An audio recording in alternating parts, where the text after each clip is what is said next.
Welcome back to the Video Store Junkies, a podcast about movies and the experience of watching them. And tonight we are doing part 2 of our ranking the Friday the 13th franchise. And unlike these movies, we're not going to recap everything that has gone before at the top of this episode.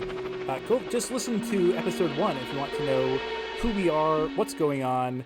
I'm not going to give you any of that information right now because we've got 6 more movies to talk about. So we're going to jump right in. And I'm actually going to throw it to Renee for the first part of this discussion, because apparently she is the resident hater of this film. Coming in at number 7 on our list, it is the amazing, the unparalleled, the extremely exhilarating and exciting 2002's Jason X. Yeah. Okay. Yeah. Let me just say that Bill and Paul had this at number 6 on their list. I had it at number 5. Renee had it bottom 3 at number 10.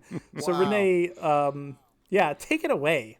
Well, and I did a little bit of shuffling. I think that I originally had it a little bit higher, and then I ended up bumping it down because I was kind of skipping through a bunch of ones, like the ones, towards the end where I kind of get a little mixed up on what I like and what I don't like.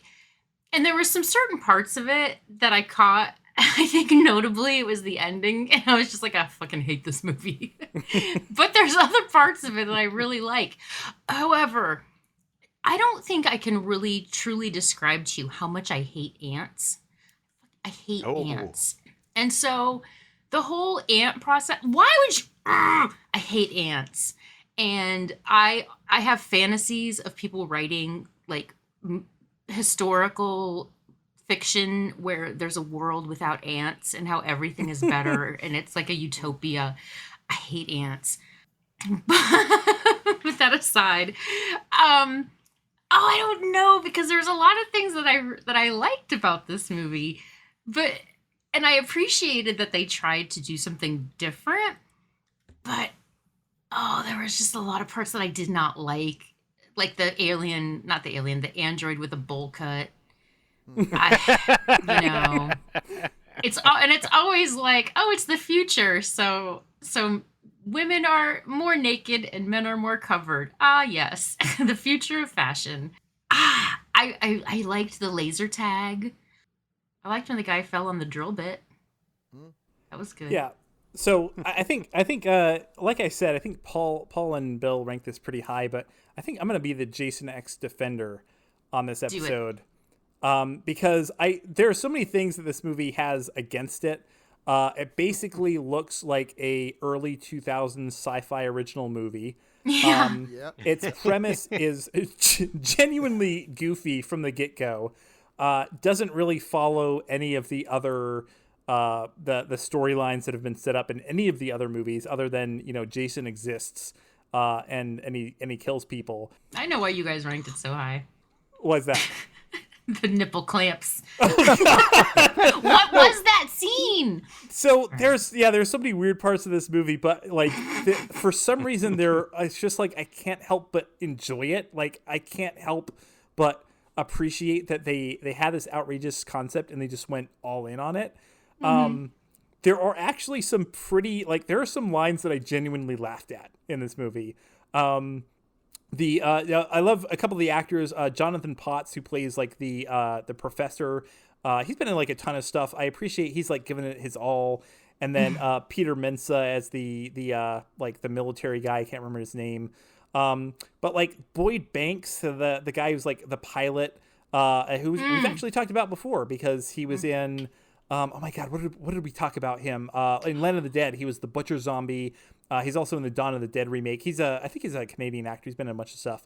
But the part where he's talking about the girl that they brought back, and he was like, she's pretty and single. Then he just kind of trails off and he goes, I'm so lonely. I don't know. I laughed.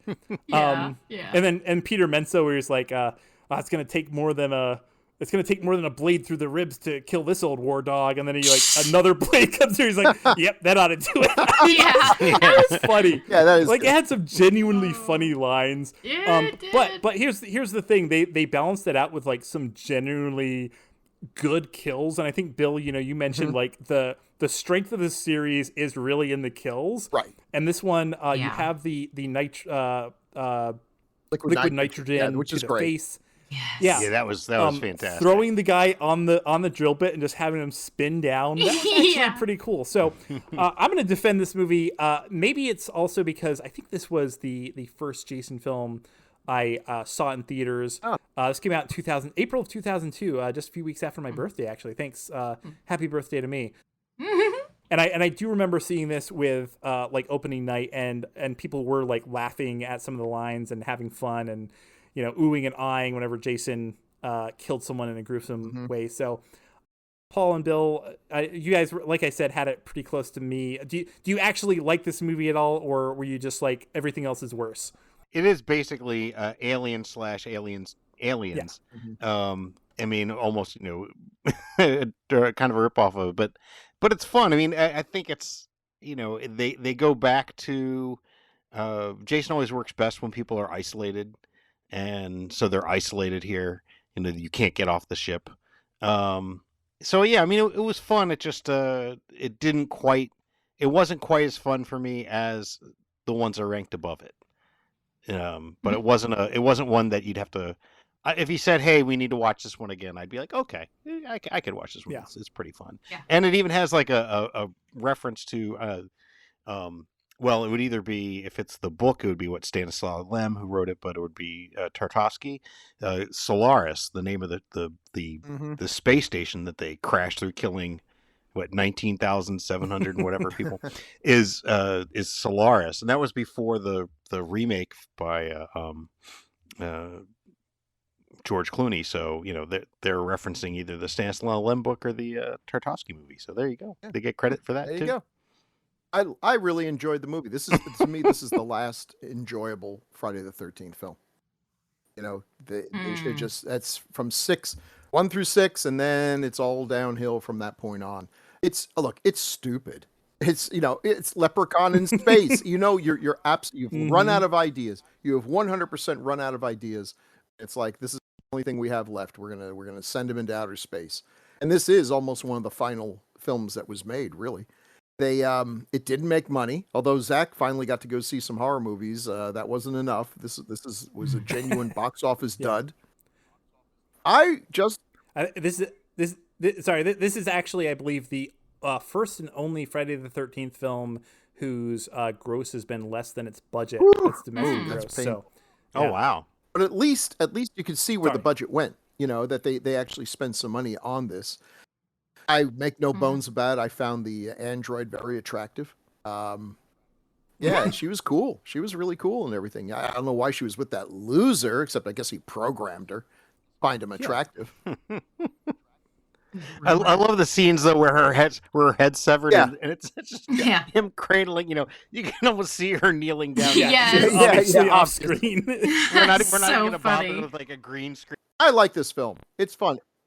And it's got a few of the best kills, including what has to be the best of all the kills. And I talk, of course, of the hologram sequence, which is funny and absolutely appropriate. And they should have probably put that into the trailer.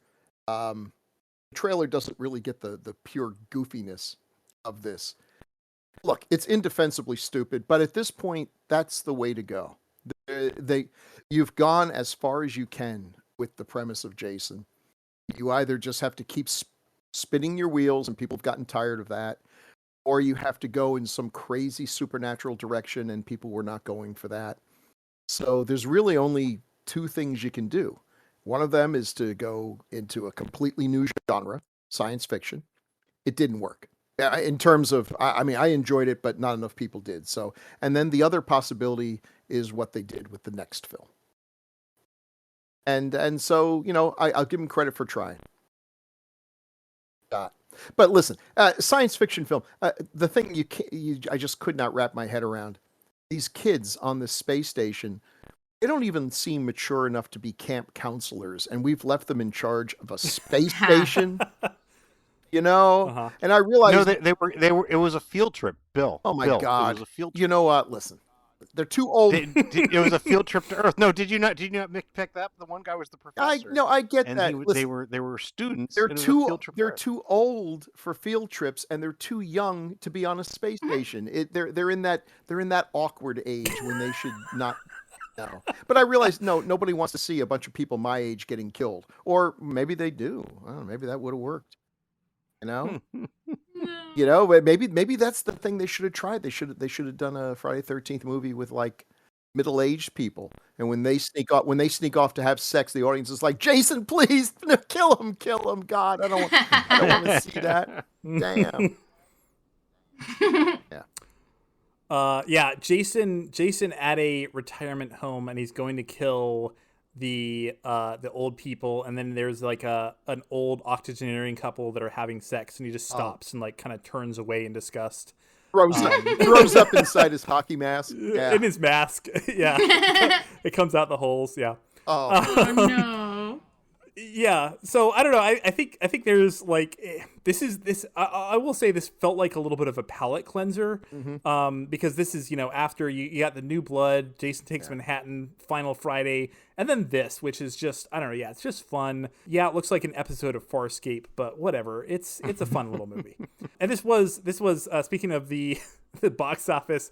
This was absolutely the nadir of the Friday the 13th box office, because in the year 2002, this was the 143rd top grossing film of the year, right behind Fear.com. Does anyone remember Fear.com? Oh my god. Yeah, I know you do. It was also and in front of Fear.com was Joanna Man, starring who? Wow. Miguel Nunez. That's right. Wow. Now playing in the multiplex of hell. It really is, like, actually when I was looking at this list, I was like, holy shit, this is such a time capsule. And by the way, Solaris is actually 10 spaces up at 130 seconds. So Hey. Oh God, yeah. So it was a weird time. This is also just like horror was, it's kind of interesting that horror goes in phases.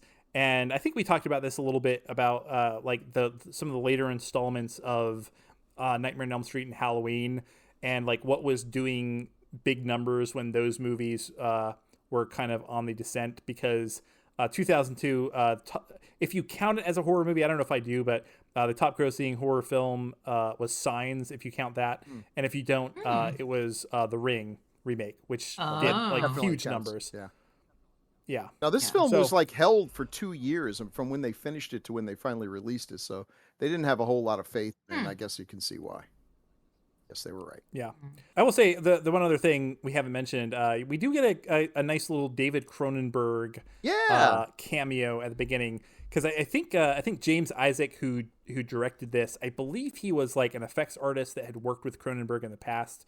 So I think that's how he got him to do a little appearance. One thing that I love about this movie that makes it feel like very goofily like quaint and antiquated, and I don't know why I picked up on this, but so the name or the tagline of the film is "Evil Gets an Upgrade," but I thought it was hilarious because I don't think the screenwriter knew that word, because the scene where the kid who like I guess created the android, I can't remember what they call her. But he says, like she comes in and she's in like latex and she's got like guns and everything. And he says, I quote, and I went back and made sure that I heard this right. He says, "I gave her an upload," and it's just very funny that they. Ouch. Yeah, he didn't. Phrasing. He didn't know that. Yeah. Anyways. Well, yeah, I think he was just trying to. Yeah. Whoa. Yeah. No, I don't think it was supposed to be. If you know what I a mean. double entendre there. I think it was, because they kind of implied that. Yeah. Well. No, I don't think so. It was a double entendre, but it would only work if the word had actually two meanings. Exactly. It makes no sense in the. Anyways. Yeah. One thing I liked about this one is when he was laying on the table and he could sense the kids fooling around. Like, that's what woke him up. Yes, that's so wonderful. That was pretty funny. Yeah, they cut to the kids and he was like, yeah, his Jason senses were tingling. Yeah. Yeah. That was actually pretty good. Okay, well, let's move on to number 6 in our rankings, but we're not going to go too far. In fact, we're only going to go about a year in time, because this is when we come to the film that, for a moment, almost felt like it was going to kind of give a shot in the arm to both of these franchises. And I'm, of course, talking about 2003's Freddy vs. Jason, a film that people had been waiting a whole decade to see, as Bill mentioned. This is, I think we were actually all pretty close on this one. Paul had it at 7. I had it at 6. Renee, you had it at 5. Bill had it at number 4, though. Yeah. So I'm kind of interested to hear your thought. Actually, no, let's start with Renee, because I think Renee actually had a really good point about this. And especially in relation to when we talked about it on our last series about Nightmare on Elm Street. So, Renee, what are your thoughts on Freddy vs. Jason? This movie is a really great example of how things look from different perspectives. Watching all of the Nightmare on Elm Street movies and then putting this one in the middle was like, oh God. But putting this one in the middle of all the Friday the 13th movies was like, oh God, thank you. Like, I needed this to like help me. Yeah. It was like, oh, Fred, I missed you so much. Oh, yeah. And it was interesting too. During your amazing presentation of unmade horror movies, you touched on an idea for Nightmare on Elm Street, I think, where, Freddy was supposed to be like, oh, weak and stuff. I really feel like they played off of that in this movie because, he kind of needed Jason. Yeah. And the part where the girl was like kind of roasting him a little bit. It was like, aw. Yeah. And that's probably true because these movies had like, especially in some of the later installments, and I know this movie especially had like, it was in development hell for a long time. It had who knows how many scripts. Yeah. So I think there are a lot of ideas that were like kind of percolating here that ultimately ended up in this film. One thing I thought was kind of funny though, like I ranked this film pretty high because exactly what you said. Like my note was this is still a shitty Nightmare on Elm Street film, but a halfway decent Friday the 13th film. And I think it's still true. Yeah. Because it still does all this stupid shit with Freddy that I hate. But Jason's just still Jason. He's still killing. He's still hacking and slashing. But this was actually written by the same guys that would go on to write the remake, which I thought was insane because this is like head and shoulders above the remake in my opinion because it actually feels like it has some semblance of plot. Yeah, I completely agree.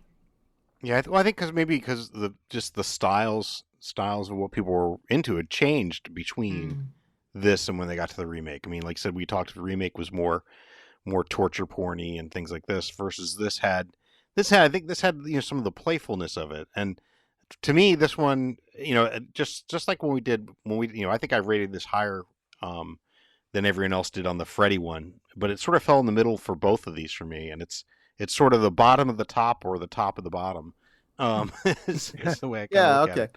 But see what I'm saying? It's right in the I mean, and it's to me it actually does. I think that the Jason parts are a little stronger on this than the Freddy parts anyway. I think that was the issue when I watched it with the Nightmare on Elm Street ones. Is it seemed like the Jason ones were more kind of, it just felt more like a Friday 13th movie with Freddy inserted into it as opposed to a mashup of the two. And then you do get the battle. They do deliver on the fight. I have to say that's right. When you do this, you want to have a fight and they deliver, I think. Yeah, it's Freddy versus Jason and one of them can't speak. So right. Yeah. Not like best friends forever, Freddy and Jason.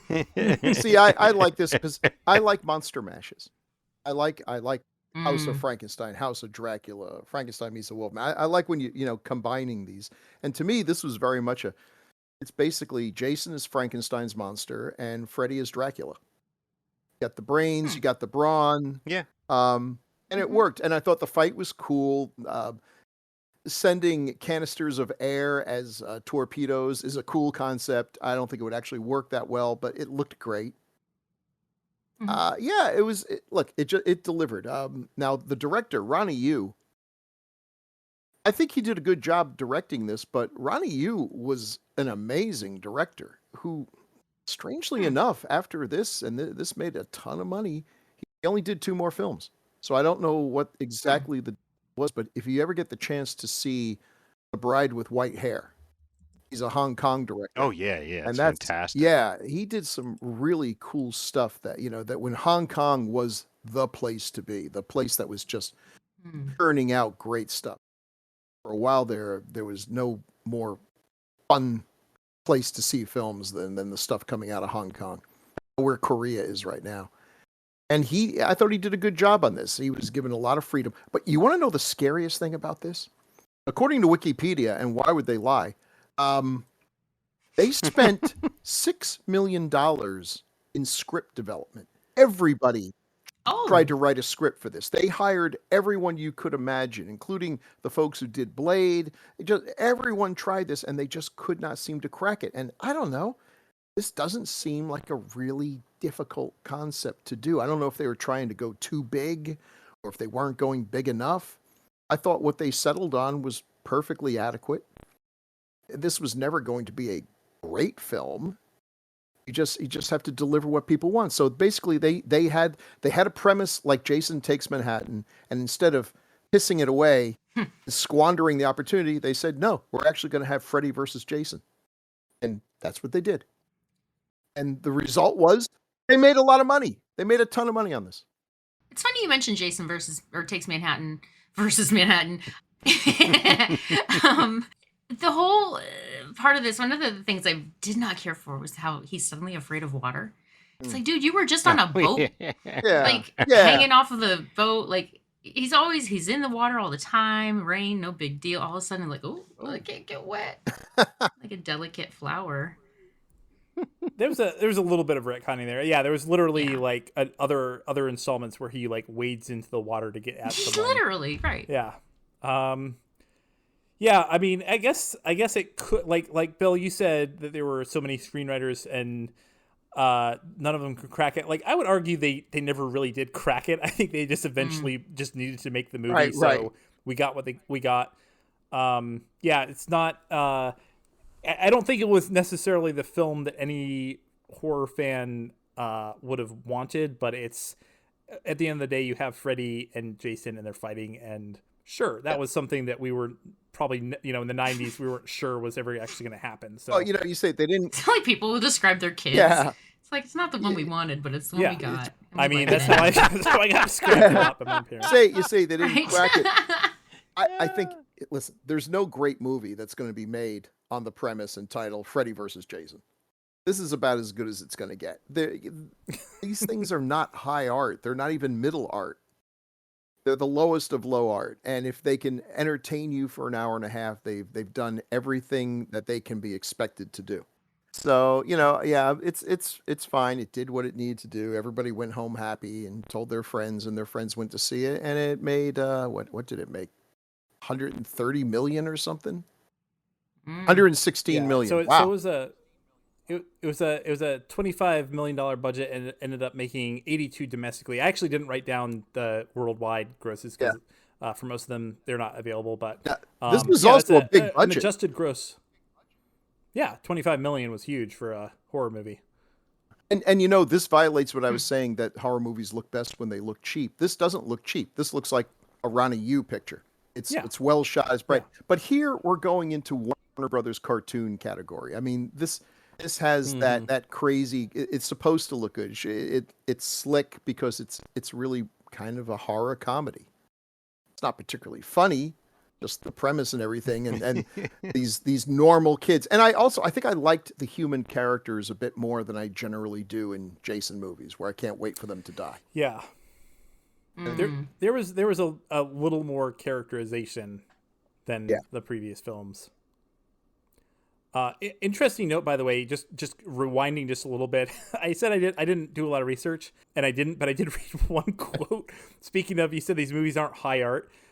Apparently, Daryl Haney would disagree with you, because I was reading something where she was talking about her script for Part 7, The New Blood, and she said something along the lines of she wanted it to be a Friday the 13th movie that won an Oscar. So, Oh, wow. yeah. I think it was a swing and a miss there, but yeah. yeah. Bless her heart. Bless her heart.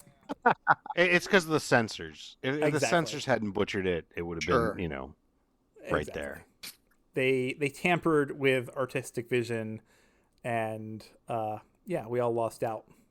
Mhm. Yeah, I bet Kurosawa wishes he hadn't turned down the opportunities to direct that one.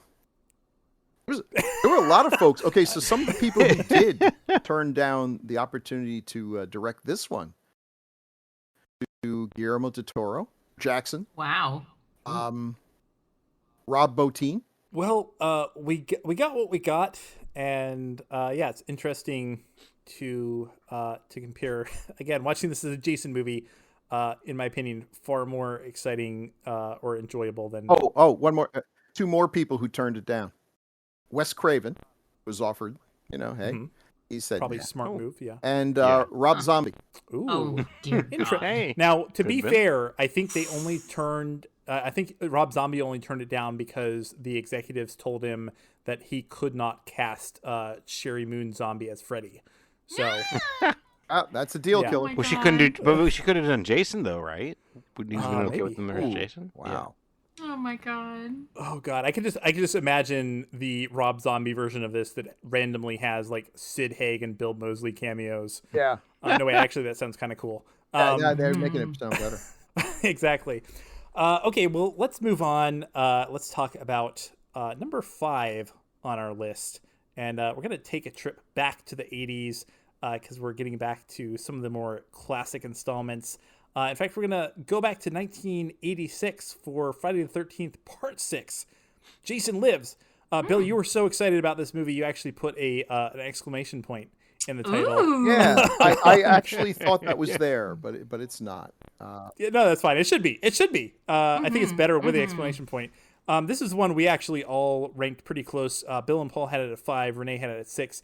I had it at 4. I'm not going to defend it though because I think I mostly had it at 4 because I, once again liked it slightly more. Actually, no. I'm sorry. I take it back. I'm going to defend this movie a little bit, but I will let someone else start the discussion on this. So, Paul, what do you think? What do you think about Jason Lives?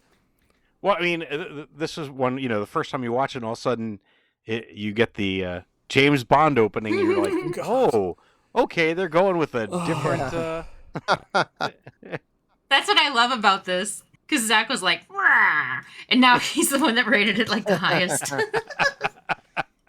Yeah, so freaking So, weird. so I like the humorous take on it. I think at this point it was, you're gonna get stale, and this was right after 5, right? Mm. And so you're like, oh God, we need Mhm. something to kind of brighten this up. And so the goofy take on this one was fun. I mean, you have the, I mean this predates Scream, and you have the self-aware person who's like, I've seen enough of these movies. I'm not getting out of the Mhm. car. Of course, this didn't really help her, but so I enjoyed that. You had the goofy the goofy paintballers at the beginning.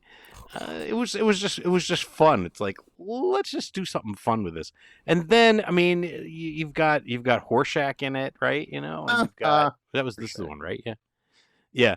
And I just kind of enjoyed it. It was fun, and this was the birth of zombie Jason, was it not? This was the one where he's Yes. resurrected like Frankenstein, and so Right. to me, it was all in all fun. The only reason why it's not higher is because the other 4 I liked better. Right. I enjoyed even more, but this one was kind of fun. So there. I can't. I mean, I didn't really have anything horrible to say about it. That's the thing. A lot of times it was like, okay, which of these two would I rather watch? Well, I'd rather watch this one over this one. And so, I mean, kind of like we said, Bill, when you're dealing with a series of mediocrities, it's sometimes a little bit more arbitrary where you put them. But But it was a fun mediocrity. Yeah, some films are like a return to greatness, and this was a return to mediocrity because we'd taken a real dip with a new beginning. Everyone hates a new beginning, so this was okay. That didn't work.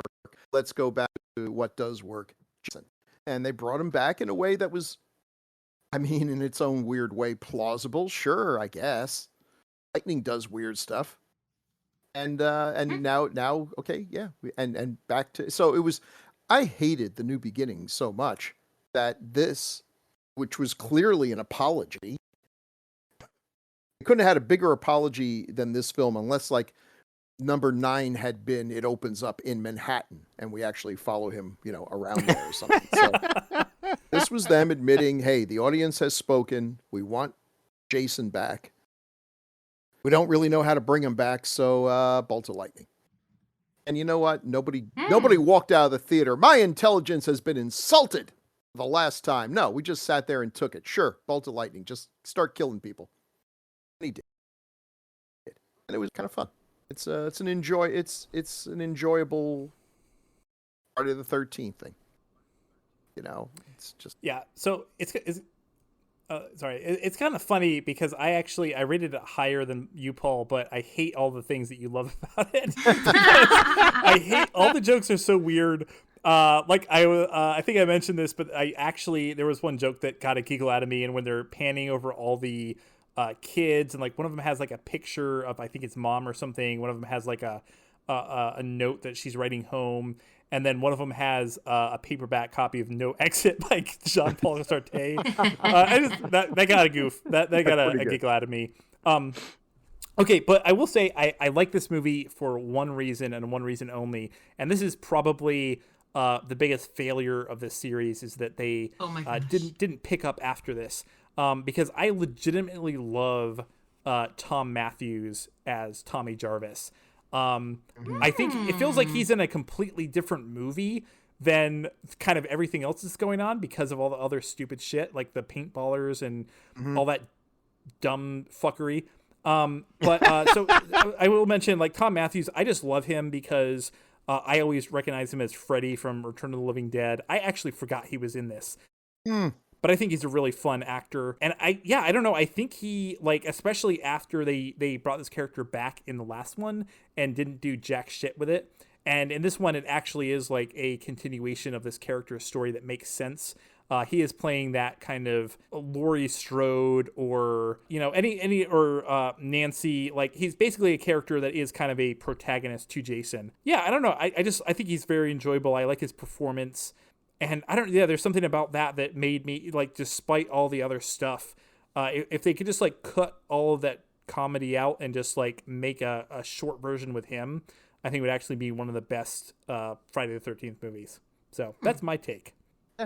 Okay, well, just kill the conversation. apparently I enjoyed Tom Matthews way more than everyone else, but no, he was great in it. But, let me put it this way: service to all the really funny bits. Let me put it this way: if they were ever to do a true Lego sequel Friday the 13th film, if they brought him back, it would make me happier than anything else, because I think he's the closest thing we ever get. This character and him as this character, I think, is the closest thing we get to a true returning protagonist. So wow. So no Corey. Wait, is he still alive? I mean, oh my god. Yeah. What? Corey I Feldman? lose track Yes, of Corey Feldman still. Yes, this is the other still Corey. living Corey. The other Corey died. Okay. Yeah. What would you do if Corey Feldman came back to reprise his role? Okay, as Tommy? if Corey Feldman came back, I would allow it as long as they find an excuse to bring Crispin Glover back somehow. But we'll talk about that in a little bit. We're getting ahead of ourselves. Okay. But no, so it's weird because I'm not even like a defender of this movie, but I think that there are truly good parts. There are good aspects of this movie that rise above. And I think it was a good point that after The New Beginning, it was a nice reprieve. Yeah. I kind of liked the part where she offered him her, like, American Express card. Like, that's what Jason's going for. No, but it was the American Excess card. Oh God, right? Wow. Oh God, so dumb.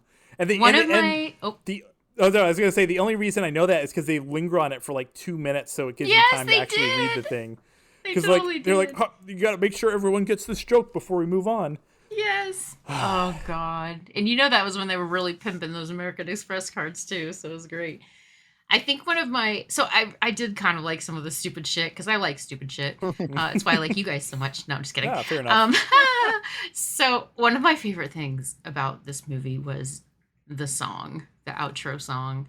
It's like there's only like 2 movies in this whole series that actually has songs. A lot of them are really just instrumental, songs with lyrics. I mean, this song was written by Alice Cooper. And Oh. apparently, I guess he did the whole soundtrack he was involved in allegedly, unless I read it wrong. Don't take my word for it. But the song is called I never do. Yeah, thank you. It was called The Man Behind the Mask. One of the lines, I swear to God, I'm like, who wrote this? He's a dangerous man and he's out tonight and he's watching you and he knows your house. It's so bad. That A doesn't seem to rhyme. No. B No. doesn't make any sense because No, it doesn't. Jason never comes to people's houses. No. I literally had to rewind it. I turned on subtitles. I rewound it. I listened to it over and over. I was just like, "What is this?" ChatGPT could have written. I'm just gonna better say, song. if we go right now and ChatGPT, please write a Friday the 13th song with this title. I guarantee it'll be better than that. It's so good. I will post it in the thing for you guys to listen to it because it's so amazingly bad. And you listen, you're like, "Is that Alice Cooper?" It is. Oh, bless.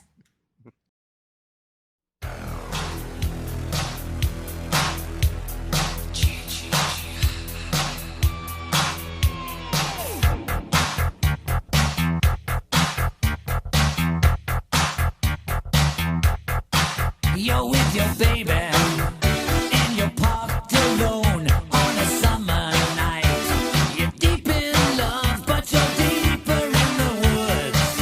You think you're doing alright. Did you hear that voice? Did you see that face? Or was it just a dream? This can't be real, that only happens, babe, on the movie screen. Oh, but he's back. He's the man behind the mask, and he's out of control. He's back. The man behind the mask, and he crawled out of his hole. Hey, come on, man's got to eat. I forgot one of the other stupid gags where they're like speeding down the road and then they pass a sign that says speeding ? I don't understand. I don't get any. I don't know. It literally feels okay. It literally feels like all these gags are from a Leslie Nielsen movie, and I don't. Oh my get it. god. Yeah. Yeah. Anyways, Sorry. okay. Anything else about Jason Lives until we before we move on to our. One of the things I didn't like, sorry, just to quickly interject, I did not care for the cop and his daughter in that weird relationship where she was just like, I'm going to just be a major troll and do shit that no person should ever be allowed to do, like just chilling out in the sheriff's office, answering the telephones and stuff. Mm. You know, you see it in all these movies, but Yeah. I just kind of hated them and that dynamic. Let's move into our not. I guess it's not technically our top 3 because we've already done the top 1, but the top 4. Okay, so this next one, I am going to need someone. I'm actually probably gonna get into a fight with someone here because I think this was. I think this is a movie. Apparently, this is a movie that someone genuinely loves, and I just do not understand their love for it. So this is one that I ranked as number 8. Wow. Whoa. Paul had it as Whoa. number 4. Renee had Oh it as my number God. 3. Maybe Uh-oh. we'll fight all of you. Maybe I'll take all you on. But more Amazing, I importantly, love it. Bill had this as the top Friday the 13th film of all time. Yep. It is Ooh. 1982's Friday the 13th Part 3 3D. Amazing. And I would love Yep. Bill to explain to me what is going Sure. on here Sure. I will explain. Now, first of all, because it's in 3D. yeah, well, that is a huge chunk. that it? That's worth at least 5 placements right there. It's in 3D, and unlike a lot of 3D movies that are only in 3D because they want to grab some extra bucks, this one made use of the 3D. If you're going to make a trashy exploitation 3D movie, I want it to be like SCTV, where you're just pointing stuff here. "Here, would you like some grapes?" And you just shove a handful of grapes right at the camera. You know, if Jason squeezes someone's head, the eyeball is going to pop out right in your face. Right in your face. Yes. All right. So they do Yeah. 3D the way 3D was meant to be done. So there's that. 2, this is the movie that rescued the franchise in much the same way that Friday the 13th Part 3 saved that dying franchise. Friday the 13th Part 3 brought it back because number 2 was no great shakes. And Part 3 brought it back. Also, it introduces the hockey mask, which is the iconic part of this. Everything that people Yay, associate Shelley. Friday the 13th. Oh, everything Friday the 13th that we associate with Friday the 13th came from Friday the 13th, not Part 1, certainly not Part 2. It all came from Part 3. You know, Part 3 could have been the first movie, and that would have been fine. Shelley is the unsung hero of the entire Yeah, franchise. because he was the one who brought the hockey mask, wasn't he? Yeah, yeah. Yeah. It's got some good Shelley. kills. It was in 3D, but I think the other reason that it falls into, I got it there, is that it brings back very personal memories of going to see this with a friend of mine Aw. who offered me for the first and last time in my life to try some shrooms with him before we went to see a 3D horror movie. And because I am very helpless in the face of peer pressure, I said, sure, seems like a good idea. But because I'm not a complete imbecile, I'm really faked eating the mushrooms because there is no way I'm going to have my first experience with LSD or any kind of psychosomatic drugs to watch a 3D horror movie. I mean, good God, people get bad trips marching through a field of sunflowers. Suddenly they grow teeth and they start trying to eat you. No, this was a bad idea.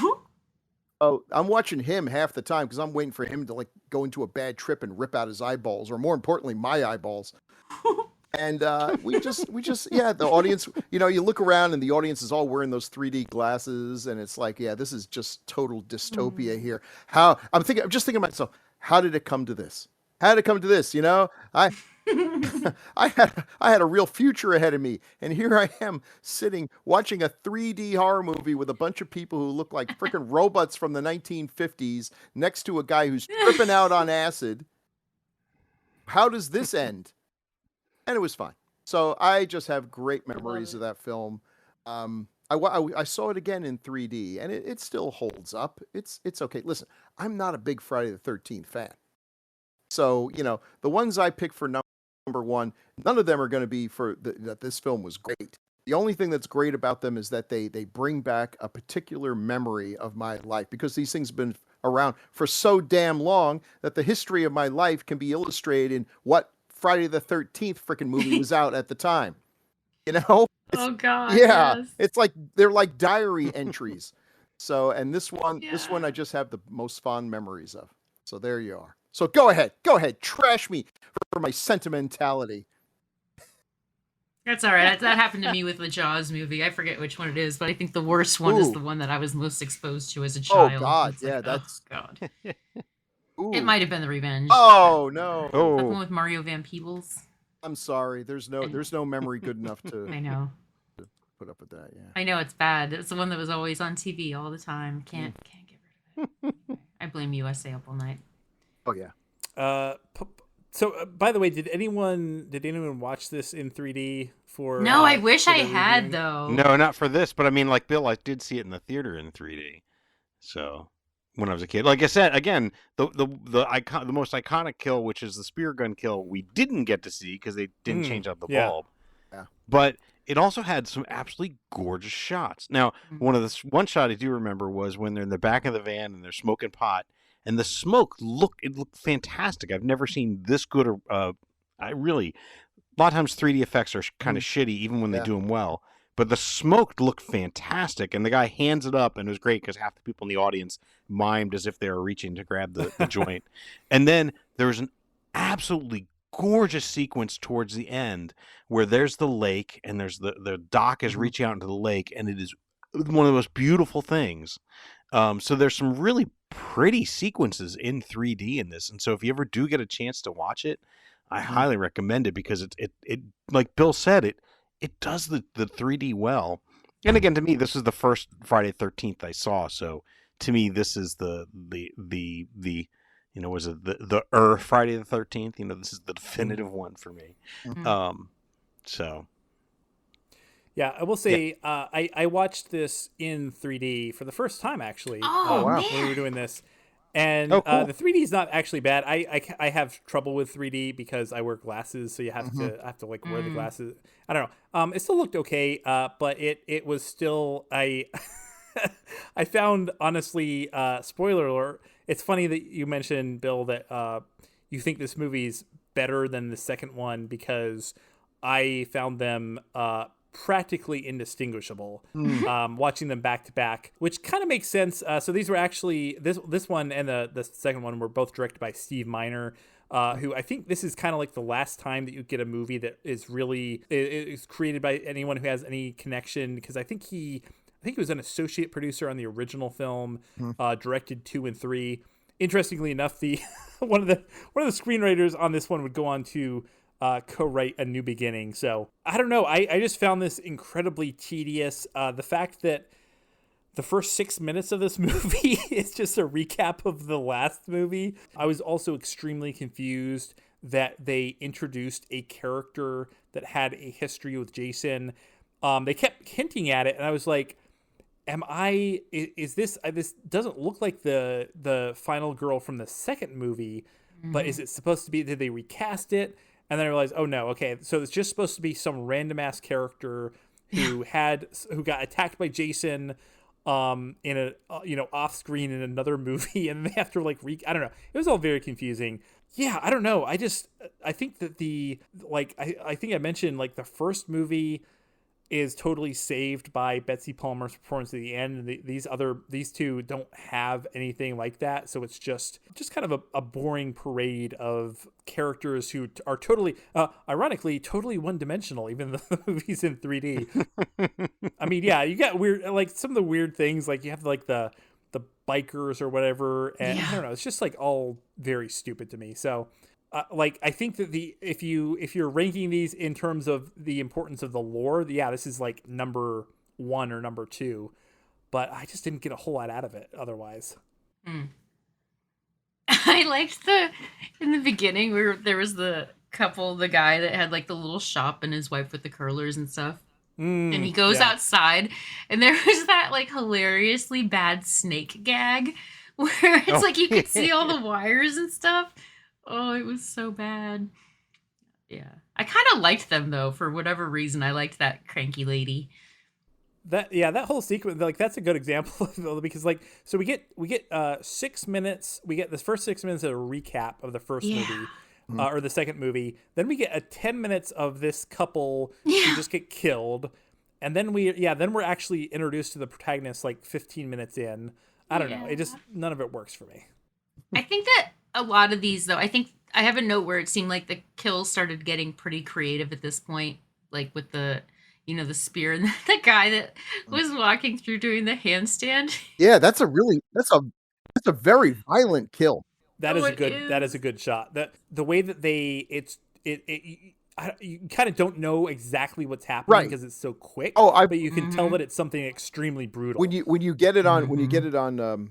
videotape, that's one of those things you got to rewind it. You still don't know exactly what's happening, but a lot of pieces are flying different directions. I also want to say I love the video, the clamshell video thing, because it's Friday the 13th Part 3 3D, the big letters 3D, and then in little tiny letters at the bottom it says non 3D version. Ah!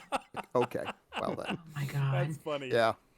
Oh, that's That good. explains so much because when I was watching it, I didn't really realize it was the 3D one at first. And then when they shot out, I just posted like the logo went like pew pew like out of the eyeballs. Yeah. I was like, what is happening?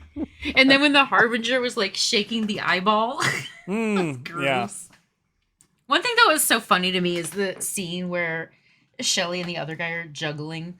And it just made me think like what happens on movies when like it just makes me think that at one point they're all standing at craft services and then they realize that these two guys can juggle and they're like, let's just put that in the movie. Oh yeah. Yeah. I think that is actually the case. Is what I think. Are I think I saw serious? like an interview. A guy who plays Shelley said, "Yeah, I could juggle," and the other guy could juggle a little bit. And we thought, "Hey, this would be kind of fun."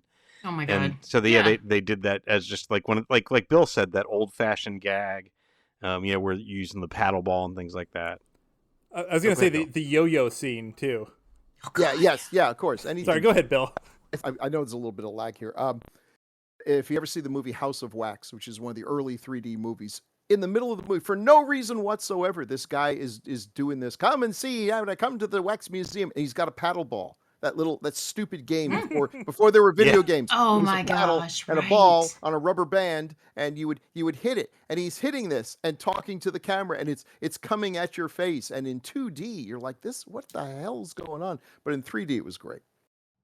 So yeah, the juggling was fun. I really liked Shelley's character arc when he was like, he manned up and like took down the biker gang. One thing I noticed though, I could have just easily missed it.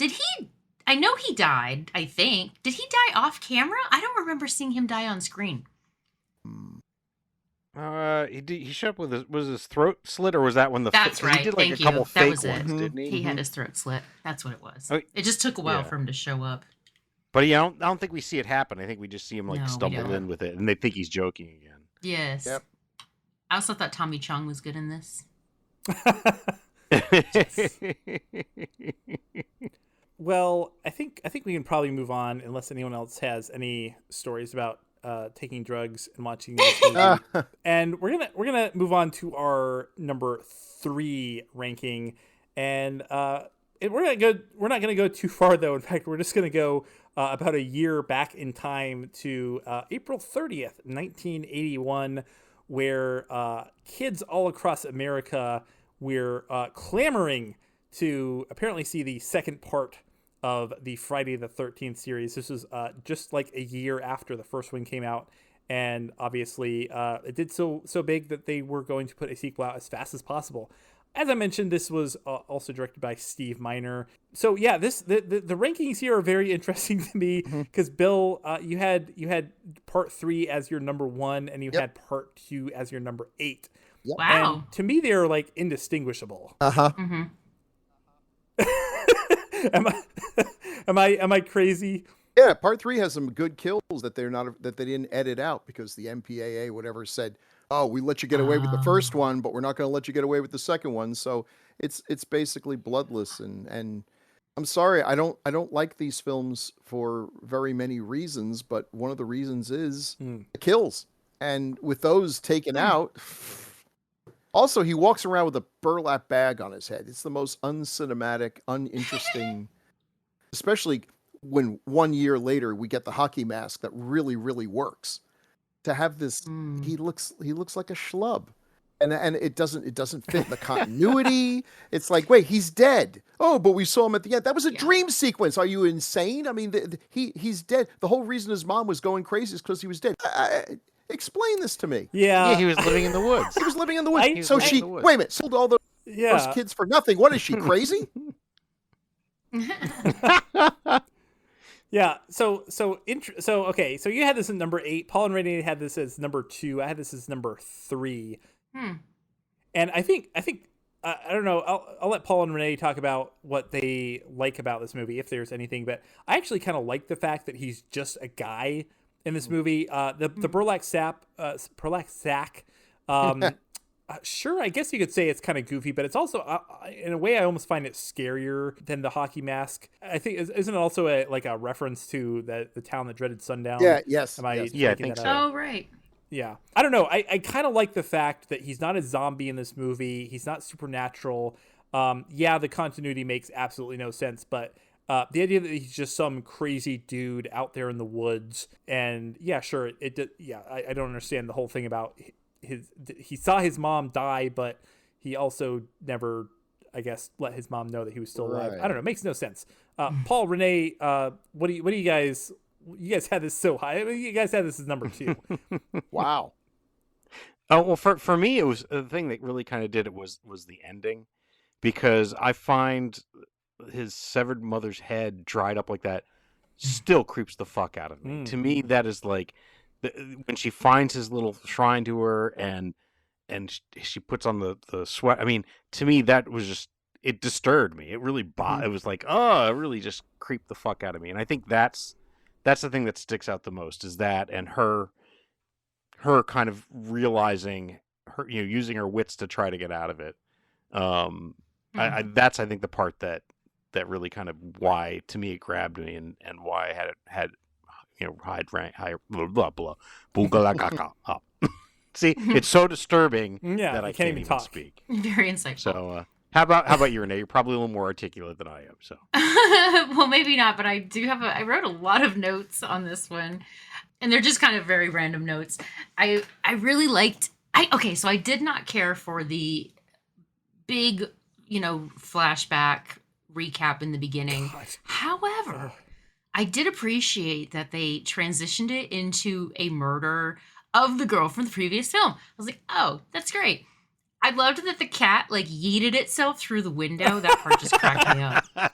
It was it reminded me of the Super Bowl when Lady Gaga jumped off that rafter. It was just just jumping through the window. Oh, I love that the Harbinger guy was back. There was a scene where they were all sitting around telling a campfire story. And oh, I love a campfire story, because that's kind of the heart of this, camp counselors, and they're at camp, and it's a spooky story. And Jason, I thought they had really good Lord, the transitions they had were so good. When poor little Muffin is in the woods and, presumptively Jason walks up to him and it cuts to the hot dogs on the grill. It's y'all are so wrong for that. Oh, I really liked the kids though in this one. I think there's just something about them that felt kind of natural. Interestingly, one of the characters, Marta. Let's see. No. The actress's name was Marta Kober. She played Sandra, and she had a full nude scene in the movie. And then after they filmed yes, okay. they discovered she was 16. So yeah, they cut that out. Oops. Yahtzee. Yeah. And that's sitting in the collection of Roman Polanski somewhere in France. Literally gone. How does that slip by? One thing How does that slip by the producers? Guys, you got one job. I don't think They were cranking these movies out so fast. I think that they were playing fast and loose with everything. I do have one question about the film. What happened to Paul at the end? Is he dead? Is he gone? Poor I mean, Paul. I think the main girl was probably the one that I liked the least of everybody. Paul is getting his ass beat, and she's like, Paul. When you think he's gonna stop and answer, help the man out, throw a chair, do something. Oh my god, that drove me crazy. And then all of this is happening. People are dying, and she's being chased by a maniac. And then a rat. She sees a rat, and that's what makes her pee her pants. Right. Really? Oh, girl. I just want to say, women in these movies are generally useless. And I'll be watching this stuff with Shauna, and the boyfriend is tussling with the murderer, and there's a perfectly good gun on the ground, and she's just staring at it, offering. She's doing she's cheerleading him on. Go, Bob, get him. And I turned to Shauna and listen, if this ever really happened, you would pick up the gun and shoot, right? She's like, yeah, of course. Now I might hit you. I am willing to take that chance because I'm pretty sure I'm not going to beat him with my hands. Let's be honest here. Jesus. I actually have a note. I made a note in all my other notes that says that I promise, I'll make this official statement now. I promise that if we ever end up in a brawl, I got you. Right. I will not stand there and go, Bill, are you okay? Or you're getting your head beat in. Yeah, just throw stuff, because chances are you're going to hit the bad guy because he's on top of me, beating me to a pulp. Exactly. So whatever you throw has got to go through him to get to me. I am willing to take that chance. Thank you. Yeah, it's kind of funny because I don't know what it is about this movie that I rated it so high, because I think there are so many parts of it that I find this end part 3, which is kind of funny, Bill, when I was talking about you rank them so far apart, and in my mind they're very close together because they're just very tedious. And there's the scene where the cop stops and he sees Jason, and then it's just a whole 2-minute sequence of him just running through the woods. Mm-hmm. It's nothing happens. I don't know. Yeah, but I do appreciate I do kind of like human Jason. I do kind of like the fact that we're not quite at the point here where he's indestructible. So yeah, I don't know. Neither fish nor fowl. But you know what? And this is funny. I am exactly the opposite of Renee. I agree with her on most things, but Hmm. not on this. If someone survives a movie, you are not allowed to kill them in the first 10 minutes of the sequel. That's my rule. Mm. And if you do, it pisses me off. I call that the Alien 3 effect. Or I am just for the rest of the movie, I'm just going to be sitting Oh. there. I'm going to be sitting there with my arms crossed and a big scowl on my face. You know, just give me a goddamn happy ending. I realize there are no happy endings in reality. All true stories end in death. But by God, in movies, I just want Newt got away. She was rescued by Ripley. She went home and she had a wonderful life. Don't kill her off in the first 10 minutes with zero. Oh, just I'm still pissed off about Alien 3. Never mind. I will say I also I hate that intro because it feels very out of character for Jason. Like Jason doesn't hunt people down. Like Right, I was talking right. about, like Michael Mm. Myers hunts people down. Jason does not go to your house and kill you. Yeah. He kills you if you're in his house. So it makes no sense. Makes no Mhm, sense. mhm, mhm. How did he get there? Did he go on a bus? Did he take a subway? Can he read a map? He has not He been took a well boat. educated. Yeah. He took a bu- yeah. Yeah, that's actually also like, yeah, like Jason, he can't really fit in. Like when he takes his mask off, he's even more Yeah, oh, conspicuous. no. Like Michael Myers can take the mask off and he just Yeah. kind of looks like a normal guy. But Yeah. Well, since some of these were in Canada, maybe people just thought he was a hockey player. Yeah. Ah. Ba-dum-bum. Except he didn't have the mask. He didn't No. even have the hockey mask. at The that joke point. Oh, well, makes never the mind. joke makes absolutely no sense, Paul. I hope. And then when Terry was looking for her dog, she's like, Muffin, Muffin. And they're like, lunch is ready. And she's like, oh, coming. I was like, damn, Yes. bitch. It's cold. she abandoned that dog pretty quickly. She totally did. Well, okay. One last thing I want to mention: the guy who plays Ted, the Joker in this movie, played by Stuart Charno. I just wanted to mention that I recognized him. I was like, what is he from? And then I looked it up, and he plays the killer in one of my favorite episodes ever of the X-Files, which is Clyde Bruckman's Final Repose. Which I don't know if you guys are X-Files fans, but it's one of the best. That's the one about the psychic. The one with Peter Boyle as the psychic. I don't know if you guys saw that, but anyways, actually, interestingly enough, hey, here's a little trivia because I forgot about this part. That episode features him as the killer. It also features Alex Deakun as a character, the guy on the boat in part 8. So of Friday the 13th. So there you go. Stuart Charno, is that who you're talking about? Yeah. He hasn't been in a ton of stuff, but yeah, he was in. Oh, yes, that guy. Yes, I Yeah. enjoyed him a lot. It was really funny because there was one scene where, they were telling the campfire story and then he runs out in the mask. And, yeah. like, he had, like, a 12-pack. And it was one of those did. things. He yeah. was fucking ripped. Yeah, it's like, is that dude ripped? Or is it just one of those things where you're so skinny that you have to have abs? But no, he was kind of jacked a little bit. It was weird. Okay, well, let's move on to our number one pick for this episode. Really, our number two, but we already know what number one is. And we probably already know what this one is because we've gone through all of the other movies. But I am, of course, talking about 1984's Friday the 13th, the final chapter. The rankings on this one. So all pretty close. Bill and Paul had it as number 3. Renee has had it as number 4. I personally had this at number 1 on my list. Maybe it's because it debuted just a few weeks after I did in 1984. Oh, wow. But this is like, okay, this is the movie.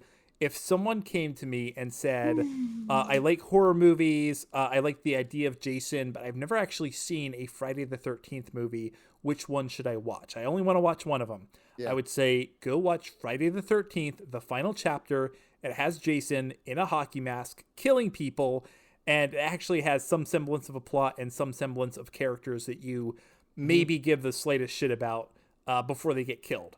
I think this is like this is the, and I didn't remember this movie being like, I remembered a movie with Corey Feldman and Crispin Glover. I remembered, it being perfectly enjoyable.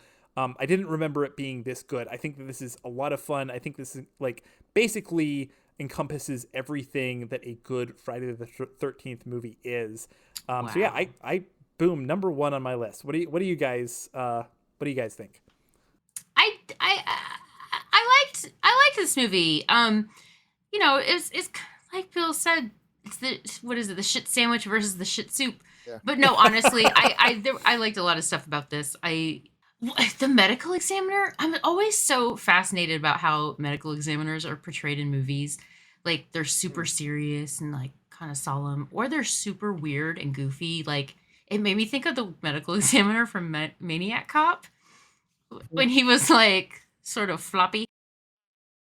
Oh my god, and little baby Corey Feldman. Little baby Yeah. Feldman. Sorry, getting back to the Emmy real quick though. There are so many like little details I love about this movie. Yeah. And I love the fact that he's in there, like he's not even watching like porn. He's just watching this like workout video. Yes! But it's a very, very So weird. like all the like these butts, like it's just so funny. It's so good. Yeah, just because you appreciate a woman who takes care of herself and is, into health and fitness, I don't think I should be shamed. Yeah. I actually just looked it up. The video he's watching is called Aerobicize. Oh. Oh, And sure. even the if you look at it, even the here let me link it. Even the cover of the video kind of lets you know what kind of movie it is. So yeah. Sorry, continue. Oh. Oh, Um, I Now everyone's now, We got we're all derailed by distracted it. by jazzercise. We got derailed Yeah. by it. Yeah. But Crispin Glover was quite good. He was so you got like God. He really like he. I don't know if there's any role that he doesn't like bring it. But man, he was really putting his all into this. Like he was really feeling it, and I feel like nobody else. I wonder if he was frustrated at moments because he was really, there's this scene in the kitchen where the guy like had his hand like in his pants, and he was like, he thinks what he's doing is funny, and it just made me think that was really him. Like, yes. What am I doing in this movie? yes, Like I'm Yeah. above this. Yeah. He is great in this movie though. Like he is genuinely fun. he was.